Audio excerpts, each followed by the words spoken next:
Hi there. Now for the second part of this question then, in part A we had to work out the values of V3 and V4, and you can see that the answers are 3k and 4k respectively.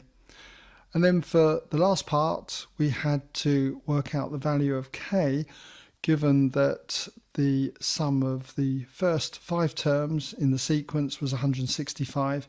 You'll notice that k turns out to be 11.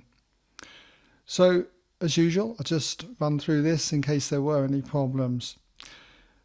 So we were given this sequence of terms v1, v2, v3 being defined by this recurrence relationship here, vn plus 2 equals 2vn plus 1 minus vn. And we were given the first 2 terms in terms of k.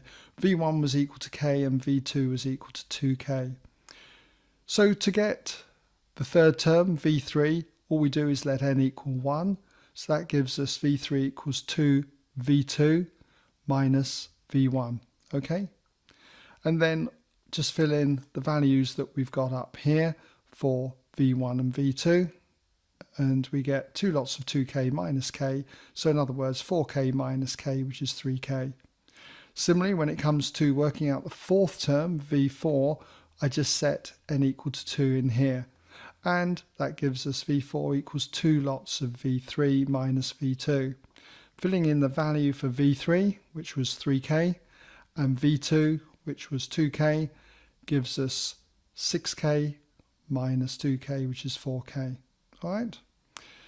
And then in the next part, as I say, we were given the sum of the first 5 terms of the sequence came to 165. So in other words, always a good idea to write out what this summation is. In this case, v1 plus v2 plus v3 plus v4 plus v5 equals 165.